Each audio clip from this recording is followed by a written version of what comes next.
You don't need an education, get a job. After you graduate from high school, my parents said, planning to work me like a slave. I couldn't stand the idea of living like that forever.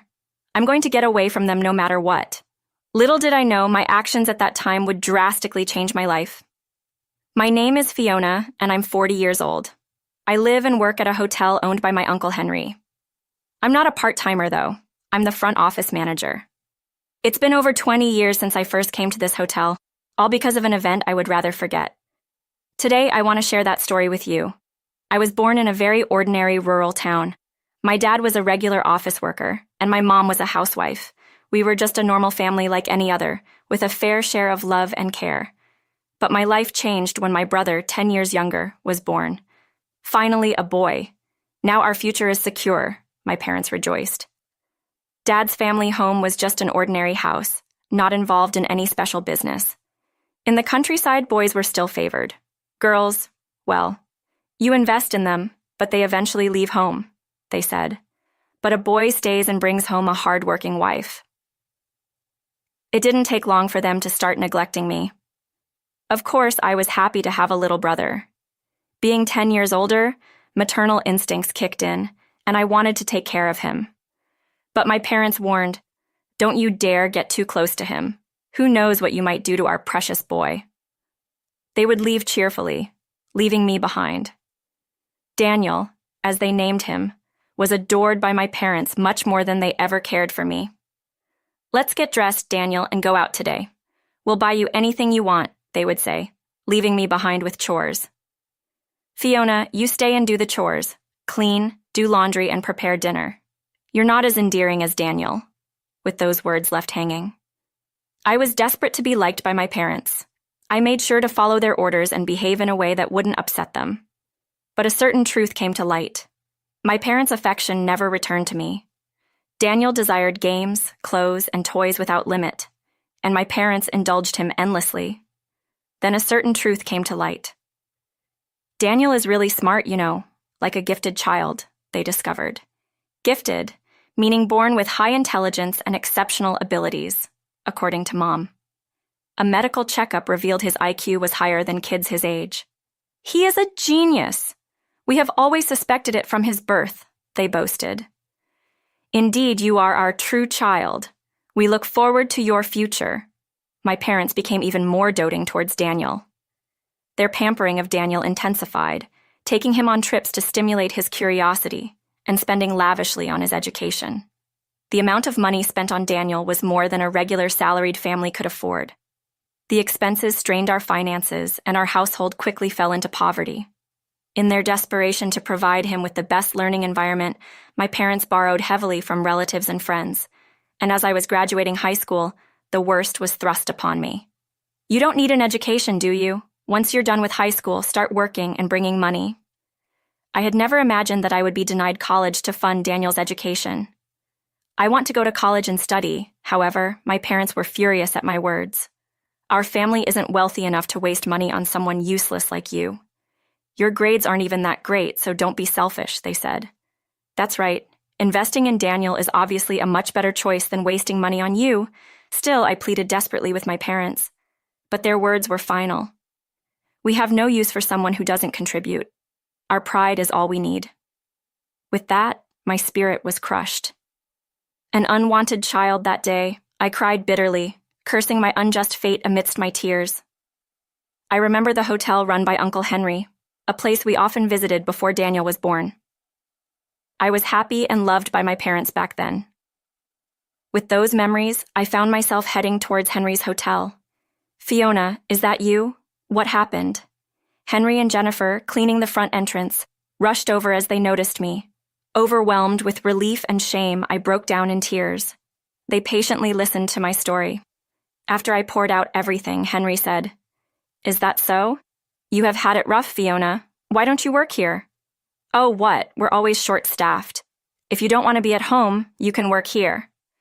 Henry smiled and probably contacted my parents. "I'll take care of Fiona from now on. You can do as you please with her. Just send us the money," they responded. "Understood, but as an apprentice, she'll earn $600. "That's the most I can offer," Henry said. "600? That's too little." Look, I'm not doing this out of charity. I'm hiring an inexperienced worker. She'll live and work here, so we'll take care of board and lodging. After deducting that, $600 is what's left. It's fair enough. Henry was firmer than usual. I worried if I was about to be put in a terrible situation. Was Henry's kind smile justified? Such anxieties crossed my mind. Despite hoping my parents would object to such conditions, they agreed. Fine, we need the money anyway, but make sure you write a contract stating you won't complain about how we do things. That's how I ended up with Henry and Jennifer. Don't worry, Fiona. Everything will be fine now, Henry said. But I wasn't ready to just start working. I really wanted to go to college. Of course you will. What about making studying and enjoying college life? Your job here, Jennifer proposed. Is that really a job, though? I was full of questions. Jennifer affirmed Henry's idea. Yes, you'll have plenty of time to work when you're older. For now, enjoy being young. So, after graduating high school, I went to college, helping out at the hotel during holidays. Fiona, you're so skilled. Why don't you try some crafts? Really? I would love to. Fiona, we're having steak for dinner tonight. You like that, right? Really awesome. Henry and Jennifer, who had no children, treated me like their own. After graduating from college, I decided to work at Henry's hotel. You don't have to feel obligated to stay here.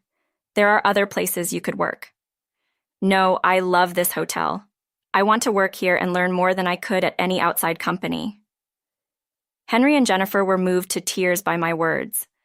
The tough times I spent with my biological parents seemed distant compared to the joy I found at the hotel as an employee. Henry and Jennifer became stricter, but I was happy to be treated as an individual and didn't mind the hardship. 10 years had passed since I arrived at Henry's. Daniel must be in high school by now, I reflected.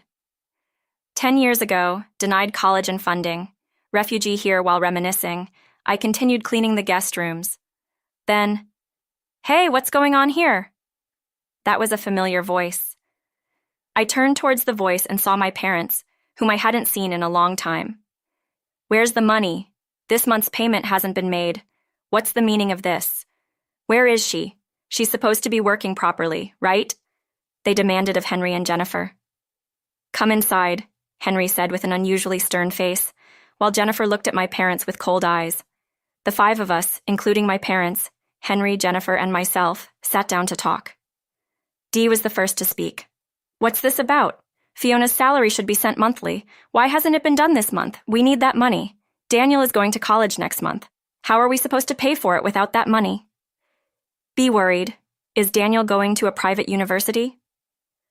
I felt someone detached from their conversation. "Remember the agreement. You promised not to interfere with our employees' matters," Henry replied unwaveringly. "That's financial matters, preposterous. Fiona is our daughter," my father retorted. "It's quite something for you to say that after neglecting her for 10 years, only caring about the money," Jennifer coldly responded. But their focus remained solely on financial matters, like a broken record. "Just give us the money. Do you have any idea how much college costs?" "Calm down. Daniel is going to work at the hotel starting next month," Henry revealed. "What?" Even I was surprised by this announcement. "How come Daniel is going to work here?" my parents questioned. "I received a call from him last month. He wanted to work here, so he sent his resume, and we conducted a phone interview. He was quite eager, so I hired him on the spot," Henry explained with a smile. "Wait a minute. What do you mean we don't approve of this without our consent?" My parents objected. "That's why we're glad you came. Please sign here to approve," Jennifer requested. What I finally understood, Henry and Jennifer knew my parents would never come unless they felt it was their own idea, so they manipulated the situation to bring them here.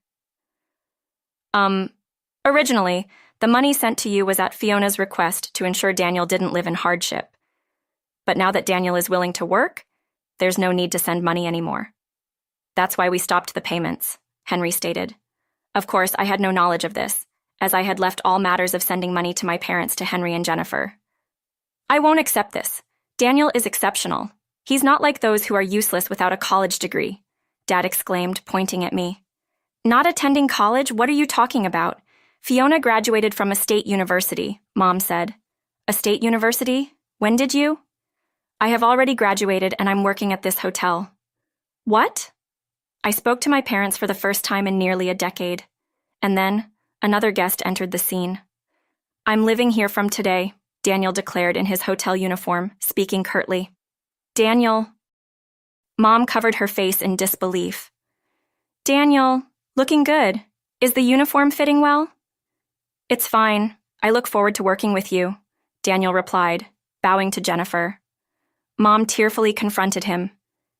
Daniel, you're a smart boy. You shouldn't be doing this kind of hospitality work meant for anyone. You're meant for more dignified work. I'm not smart. I had bad grades in high school according to Dad. And Mom, doesn't that make me useless? No, we never meant that, Dad said to Fiona, preventing her from going to college. Then I surely don't deserve to go, right? But nowadays, not going to college is this embarrassing.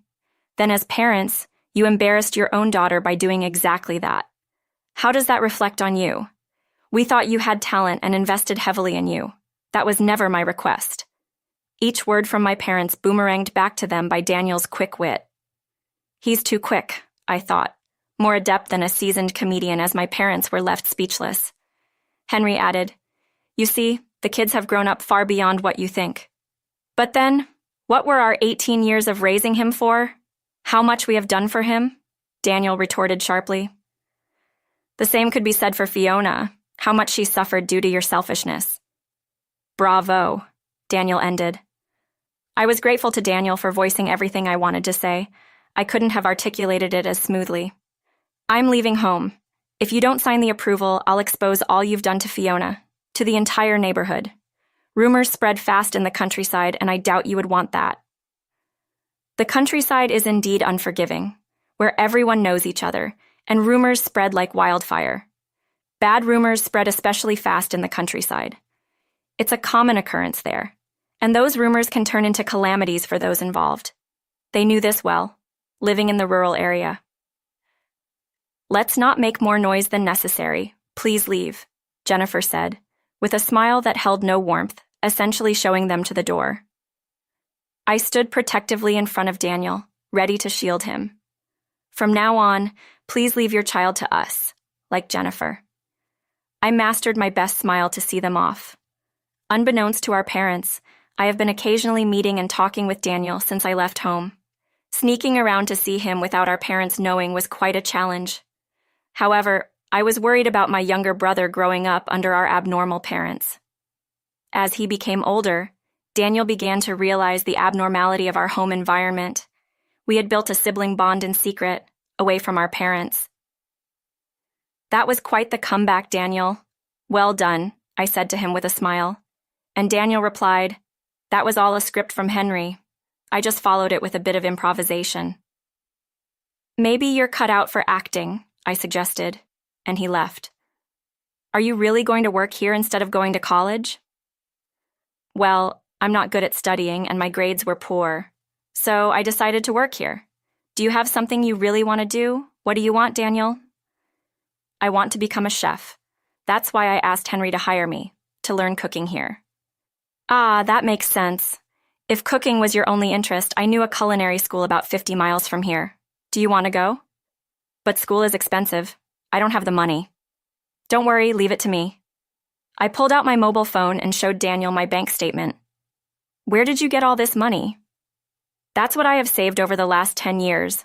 I want you to use it.